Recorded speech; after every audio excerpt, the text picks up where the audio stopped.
जय हिंद, नमस्कार। स्वागत है आप सभी का एक बार फिर से ज्ञान IAS एकेडमी के इस बेहतरीन प्लेटफॉर्म पर। आशा करता हूं कि आप सभी की पढ़ाई बहुत अच्छी चल रही है और निरंतर आप इस प्लेटफॉर्म के साथ जुड़कर अपनी तैयारी को और मजबूत बना रहे हैं। तो रिसेंट में आप सभी ने देखा कि भारत के पड़ोसी देशों के साथ भारत के रिश्ते लगातार बिगड़ते जा रहे हैं और पहले पाकिस्तान और अभी बांग्लादेश में जो एक स्थिति बनी, उसके बाद बांग्लादेश के साथ भी रिश्ते कुछ बदलते हुए नज़र आ रहे हैं, बिगड़ते हुए नज़र आ रहे हैं। लेकिन इस पर हमें विचार करना होगा कि जो बांग्लादेश के साथ रिश्ते भारत के बिगड़ रहे हैं, उसका प्रभाव बांग्लादेश पर हमें कितना दिखाई देता है और भारत पर कितना दिखाई देता है। हालांकि इसका असर भारत पर बहुत कम दिखाई देगा, क्योंकि हम इस चीज़ को भी देखते हैं, समझते भी हैं कि पाकिस्तान के साथ जो हमारे रिश्ते थे वो ख़त्म होने के बाद 7 साल से ज़्यादा हो चुके हैं, राजनयिक रिश्ते ख़त्म हैं, लेकिन भारत पर इसका कोई खासा असर हमें दिखाई नहीं देता है। इनफैक्ट कोई असर ही नहीं होता है। लेकिन बांग्लादेश के साथ क्या असर होगा, इस पर भी आज थोड़ा डिस्कशन करते हैं। चलिए स्टार्ट करते हैं। इससे पहले लाइक कर दीजिएगा और जिन्होंने अभी तक सब्सक्राइब नहीं किया सब्सक्राइब कर लीजिए, शेयर कर दीजिए अपने दोस्तों के बीच में। तो स्टार्ट करते हैं आज के सेशन को। तो यही है कि बांग्लादेश किस हद तक भारत पर निर्भर है, इस चीज़ को हमें देखना होगा कि भारत पर जो निर्भरता है बांग्लादेश की वो किस हद तक है, और संबंध और बिगड़े तो किसका ज़्यादा नुकसान हमें यहाँ पर दिखाई देने वाला है। तो यहाँ पर अगर हम बात करें थोड़ा सा, तो भारत विरोधी कुछ गतिविधियाँ हमें लगातार ये देखने को मिली हैं कि जो बांग्लादेश में हमें दिखाई देती हैं, और ये कहीं ना कहीं भारत के जो हित है उसको प्रभावित करने की कोशिश भी की जा रही है। लेकिन ऐसा कर पाना संभव नहीं माना जा रहा है कि ऐसा संभव होगा कि भारत के हित जो हैं इससे प्रभावित होंगे। अगर भारत ने बांग्लादेश में ही जो उसके बेसिक नीड्स हैं, जैसे सब्जियां हैं कुछ, जैसे आलू प्याज है, दवाइयां हैं, पानी है, कॉटन है, ऐसी जो जरूरी आपूर्ति हैं जो कि एसेंशियल सप्लाई है, उसको ही अगर रोक दे तो बांग्लादेश पे इसका बहुत बुरा असर हमें दिखाई देगा। और इसके साथ साथ आप अभी ये देखेंगे कि भारत लगातार इस सिचुएशन में बांग्लादेश के साथ अपने संबंधों को अभी भी बनाए हुए है, उसे तोड़ना नहीं चाह रहा है।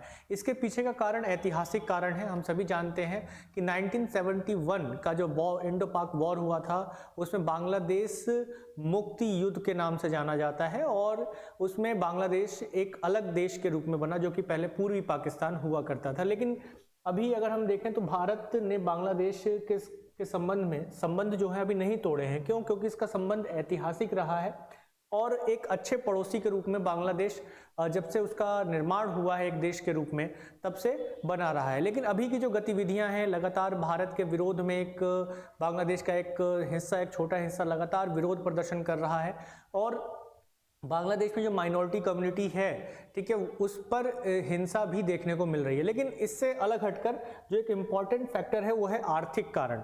आर्थिक कारणों को समझने से पहले हमें ये देखना होगा कि भौगोलिक कारण क्या है, भौगोलिक स्थितियां क्या है। तो भौगोलिक स्थिति में आप देखेंगे तो बांग्लादेश की जो भौगोलिक स्थिति है उसमें भारत के साथ उसके संबंध काफ़ी महत्वपूर्ण हो जाते हैं।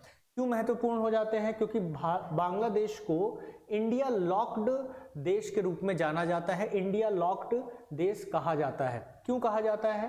क्योंकि हमें ये चीज़ देखने को मिलती है कि बांग्लादेश की 94% जो बाउंड्री है, ये 94% जो बाउंड्री आप देख रहे हैं, ये जो लैंड है, सीमा है, बॉर्डर है, वो भारत के साथ लगती है, जो कि 4367 किलोमीटर लंबी है। ठीक है, और यही इसकी अंतर्राष्ट्रीय सीमा का 94% किसके साथ लग रहा है? इंडिया के साथ लग रहा है, जो कि पश्चिम बंगाल, आसाम, मेघालय, इसके साथ त्रिपुरा के साथ इसकी सीमाएं मुख्य रूप से लगती हैं। इसके साथ जो अन्य सीमा है, जो बाकी का 6% है, वो म्यांमार के साथ लगता है। लेकिन 94% का जो हिस्सा है वह भारत के साथ लगता है, और यही कारण है कि इसे इंडिया लॉक्ड नेशन भी कहा जाता है।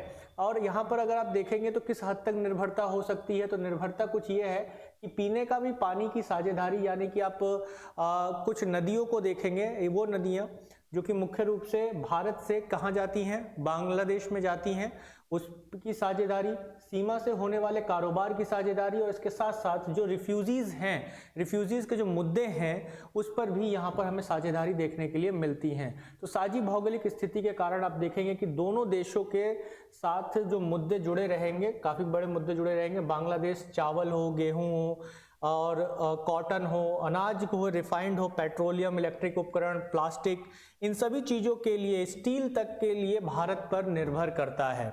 ठीक है, भारत पर निर्भर करता है। बांग्लादेश का जो कपड़ा उद्योग है, टेक्सटाइल, या आप देखिए टेक्सटाइल जो इंडस्ट्री है वो मुख्य रूप से भारत से जाने वाले रॉ मटेरियल पर निर्भर करती है, यानी कि जो भारत से कॉटन जाता है उस पर निर्भर करता है। यानी कि अगर भारत से रिश्ते खत्म होते हैं या बहुत हद तक बिगड़ जाते हैं तो कहीं ना कहीं जो बांग्लादेश है, बांग्लादेश की अर्थव्यवस्था पर एक नकारात्मक प्रभाव पड़ेगा।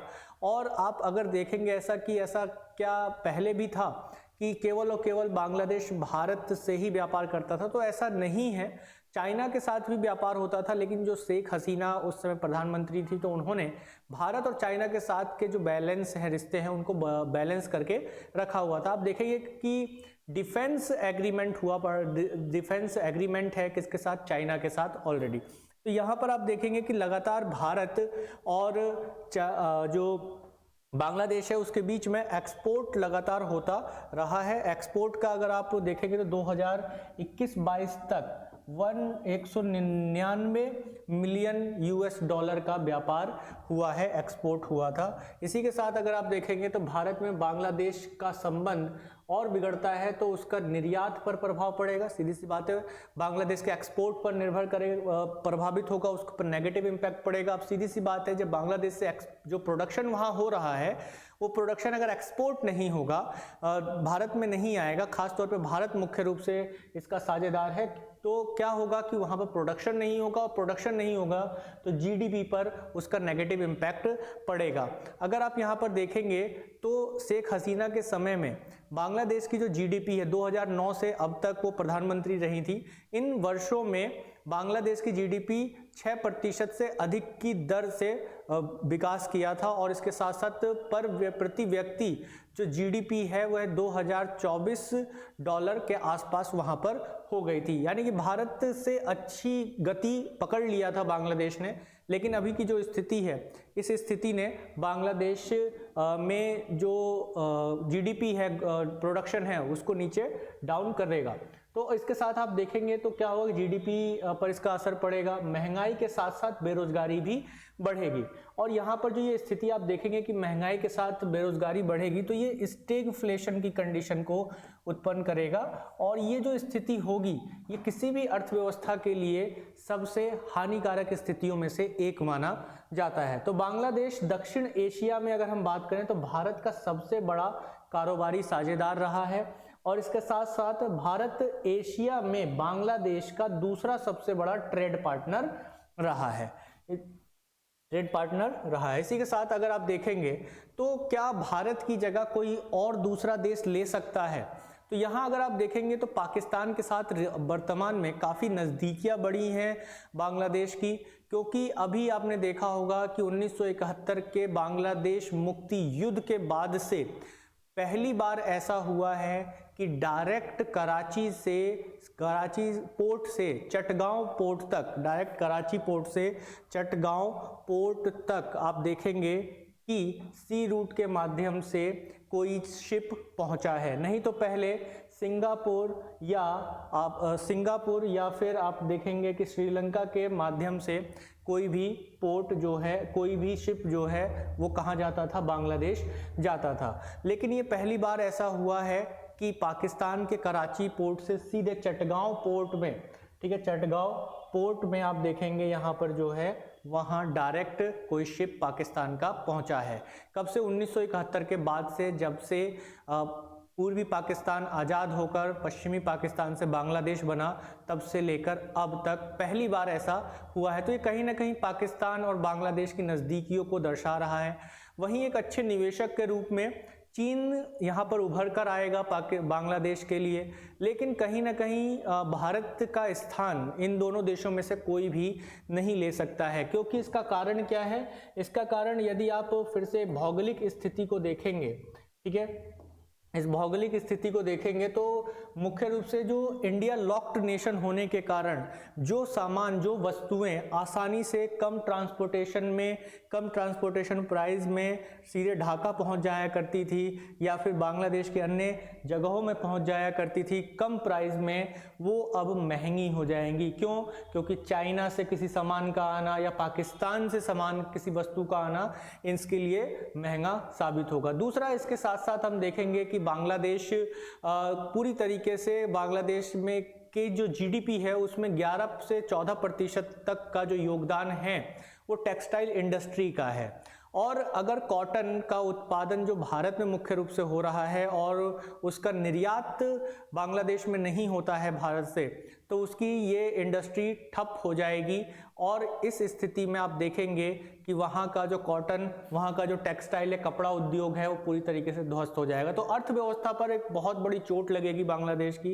यानी कुल मिला के अगर भारत चाहे तो बांग्लादेश को कई जगहों से चोट दे सकता है, कई जगहों से चोट दे सकता है, लेकिन भारत ऐसा नहीं कर रहा है क्योंकि हम जानते हैं कि हर एक चीज़ का इलाज लड़ाई झगड़ा नहीं होता है। हम पहले बार हम अपने पाकिस्तान को भी कई मौके दिए हैं, लगातार मौके दिए हैं आज़ादी के बाद से, और बांग्लादेश को भी हम लगातार मौके दे ही रहे हैं।